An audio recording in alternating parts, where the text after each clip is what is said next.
नमस्कार दोस्तों।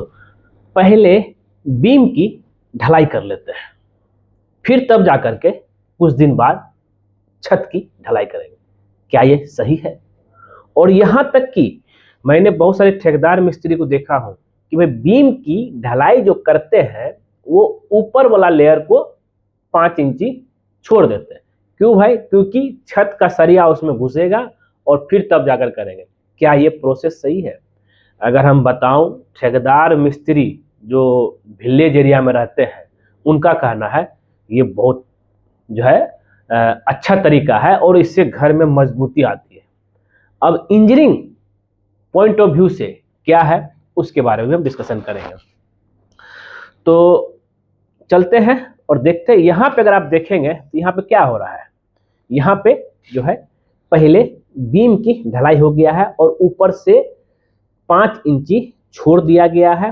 क्यों भाई? क्योंकि अब इसमें जो हम लोग जो है छत की ढलाई करेंगे। हाँ, रफ सरफेस है हल्का फुल्का। क्या ये सही है? और जहां पे वाल है तो ठीक है, लेकिन जहां पे वाल नहीं है तो वहां पे नीचे से शटरिंग भी हटा दिया जाता है। क्या ये सही है? आपको लगता है? क्या ऐसा करें कि छत और बीम का सेंटरिंग एक ही साथ करके एक ही साथ ढलाई करते हैं? पूरा इसमें विस्तार में जानेंगे और इसका एक जो है हम आपको और भी वीडियो दिखाता हूं जहां पे यहाँ पे क्या हो रहा है कि भाई यहाँ पे छत और बीम साथ ही साथ ढलाई हो रहा है। यहाँ पे ऐसा नहीं हुआ है कि भाई छत पहले से ढलाई होगी, बीम पहले ढलाई होगी और छत बाद में हो रहा है। और ये तरीका सही है कि वो तरीका सही है? दोनों में से इसी पे विश्लेषण करते हैं, तो वीडियो में बने रहिएगा। और मैं सिविल इंजीनियर दीपक कुमार आपका स्वागत करता हूं। आपका ही अपना चैनल है सिविल इंजीनियर दीपक कुमार, जहां पे आपको कंस्ट्रक्शन साइट से रिलेटेड बहुत सारे वीडियो देखने को मिलते हैं। और यहाँ पे आपको ये भी देखने को मिलेगा कि भाई आपको गलतियां क्या नहीं करना है, क्योंकि गलतियां करेंगे बेवजह जो है लाखों रुपये इसमें आपका डूब जाएगा। जरा समझिएगा।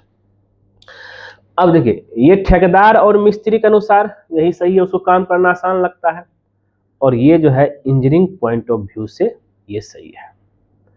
यहाँ पे क्या हुआ है, फर्स्ट जो है बीम कास्टिंग हुआ है, अब जो है रूफ कास्टिंग होगा। यहाँ पे इसमें एक ही साथ both beam and roof casting, ये तरीका टेक्निकल पॉइंट ऑफ व्यू सही है। क्यों सही है जरा समझिएगा।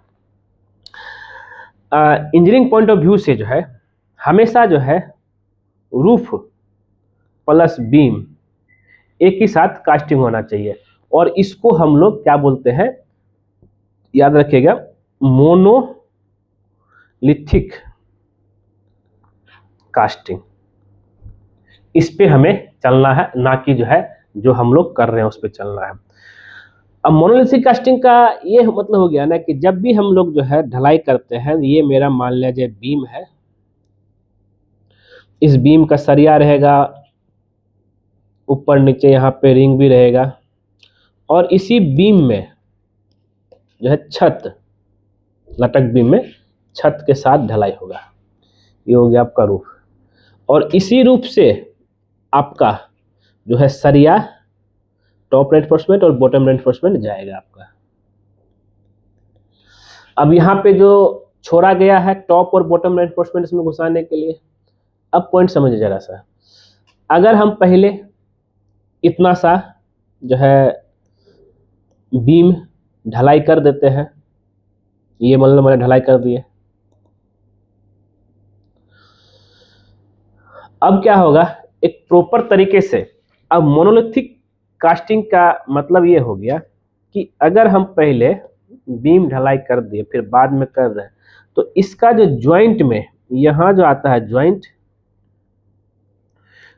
प्रॉपर तरीके से नहीं होगा, ना ही जो है लोड, मतलब कि ये पहले जो है कंक्रीट ड्राई हो चुका है और ये जो है बाद में जो है कंक्रीट डाले हैं एक सप्ताह बाद, चाहे 15 दिन बाद, क्योंकि बीम ढलाई के कम से कम जब 15 दिन तो लगेगा आपका सेंटरिंग करने में।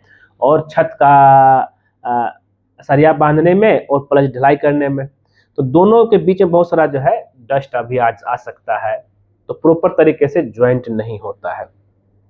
इससे क्या होगा कि भाई कि आपका स्ट्रक्चर कमजोर होगा, ठीक है, दोनों का। तो यहीं पे आपका बहुत समझे क्रैक डेवलप भी होता है। अब जरा समझिएगा, और साथ में करते हैं दोनों कंक्रीट एक ही साथ ड्राई हुआ, और दोनों का जो बॉन्डिंग है बहुत प्रॉपर तरीके से अच्छा रहेगा, इसको याद रखिएगा। अब क्या है कि भाई अब प्रॉब्लम क्या क्या होगा अगर हम जो है कुछ इस तरह से करते हैं, तो प्रॉब्लम जरा समझिएगा। पहला है आपका जो है स्ट्रक्चरल वीकनेस, आपका जो बिल्डिंग है कमजोर हो जाएगा। जो भी तरह का इसके ऊपर लोड आएगा प्रॉपर तरीके से इसमें डिस्ट्रीब्यूशन होना नहीं, क्योंकि ये जो है बाद में ढलाई हुआ है, इससे आपका जो है स्ट्रक्चर कमजोर हो गया है, ठीक है, क्योंकि ज्वाइंट के वजह से। और भविष्य में जो है आप मैंने बताया क्रैक भी आ सकता है। दूसरा है का लीकेज करेगा रूफ। अब ये ज्वाइंट है, अगर कहीं से जो अगर आपका प्रॉपर तरीके कंक्रीट फाइबर नहीं इस्तेमाल किए हैं, तो छत से पानी होकर के इसी होकर के आपका लीकेज करेगा, ये भी है। तीसरा है पुअर बॉन्डिंग। जो कोई भी चीज अगर ये पेन ही बना है, ये पेन जो है एक ही साथ बना है, तो बॉन्डिंग पूरा एकदम फर्स्ट क्लास है। अगर इसी पेन को हम सोचेंगे इतना आधा बना देते इतना आधा बना देते, इसको जोड़ देंगे, दोनों का बॉन्डिंग प्रॉपर तरीके से नहीं होगा, क्योंकि दोनों अलग अलग समय में ये ढलाई हो मतलब ज्वाइंट हुआ है। ये पूरा मेटल एक साथ बना है, तो उसका बॉन्डिंग और जो है अलग अलग का बॉन्डिंग जो है ओल्ड और न्यू होने की वजह से जब बॉन्डिंग प्रॉपर तरीके से नहीं होगा, तो इसलिए जो है पुअर बॉन्डिंग की वजह से जो है कमजोर होगा। अब बात कर लेते हैं कि ठीक है, अगर हम जो है ये कर लिए, अगर हमने जो है पहले बीम ढलाई कर लिए, अब जो है हमको छत ढलाई करना पड़ रहा है, क्योंकि ठेकेदार ने ऐसा बोला कि मजबूती आएगा, तब उस सिचुएशन में क्या करना है उसका जो ये है जरा समझिएगा। पहला है आपका ज्वाइंट प्रिपरेशन। अगर ऐसा हो गया है, तो कभी कभी क्या होता है ना कि अचानक बारिश हो जाने की वजह से भी जो ढलाई नहीं कर पाते हैं, तो बीम ढलाई हो चुका होता है, तब उस सिचुएशन में चलो सोचिए इमरजेंसी केस हुआ, लेकिन जानबूझ के नहीं करना है। ज्वाइंट प्रिपरेशन, जो बीम का जो सरफेस होगा उसको प्रॉपर तरीके से जो रफ कर लेना है, रफ करना है, साथ ही जो है क्लीन करना है, प्लस जो है इसमें याद रहे दूसरा है इसमें सैलरी अप्लाई करेंगे। अब ये सैलरी क्या है, सीमेंट और पानी का मिक्स करके जो हम लोग बनाते हैं उसको सैलरी बोलते हैं।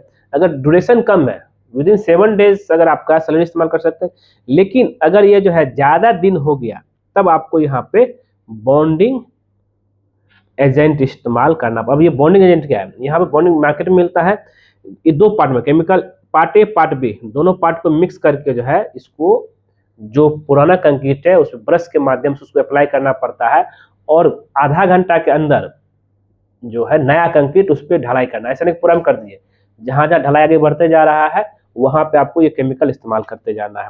सिका का आता है, बहुत सारी कंपनी है जो है बॉन्डिंग एजेंट आता है, जो कि पुराने और नए कंक्रीट जोड़ने में काम आता है। तीसरा है कि फोकस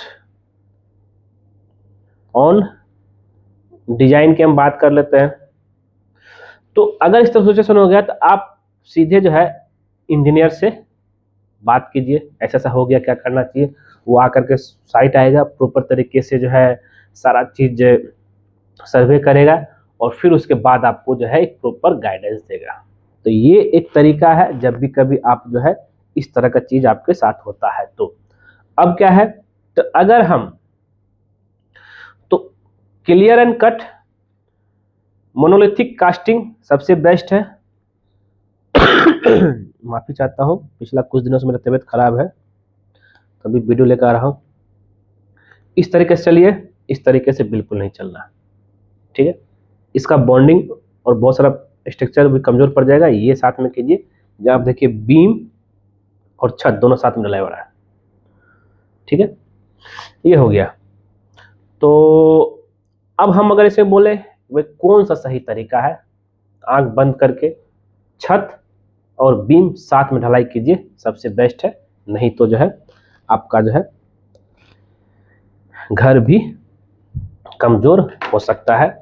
और ढलाई में भी कुछ जगह हमने ये देखा है कि पहले ठेकेदार क्या करता है कि पूरा छत का पहले बीम को भर देगा, फिर एक साइड से जो है छत को भरते हुए आएगा। ये भी नहीं जाना है आपको। जो है एक छोट 10 बाय 12 चाहे जितना एक 4 कॉलम के बीच में जो भी हो स्लैब हो, उसका भले ही सबका बीम भर सकते हैं, प्रॉपर कंक्रीट फाइबर इस्तेमाल कर सकते हैं, फिर तब आप छत भर सकते हैं। ऐसा ना हो कि फर्स्ट हाफ सुबह 9 से लेकर के ढलाई शुरू हुआ, 1 बजे तक जो है पूरा पहले छत का बीम भर दिए, फिर जो है सेकेंड आप छत भर रहे, ये गलत तरीका है। ढलाई कर रहे हैं तो किसी जब भी ढलाई कीजिए, देखिए आजकल डिजिटल का समय है, आजकल यूट्यूब पे वीडियो बहुत भरा पड़ा हुआ है, यहाँ से आपको बहुत सारा ज्ञान मिल सकता है और आप हमारा ही वीडियो देख सकते हैं। और नहीं तो किसी इंजीनियर से साइट विजिट भी करवा सकते हैं अगर आपके पास समय नहीं है। मिलते हैं नेक्स्ट वीडियो में कुछ नए टॉपिक के साथ। आज के लिए बस इतना ही। वीडियो पूरा देखने के लिए धन्यवाद दोस्तों।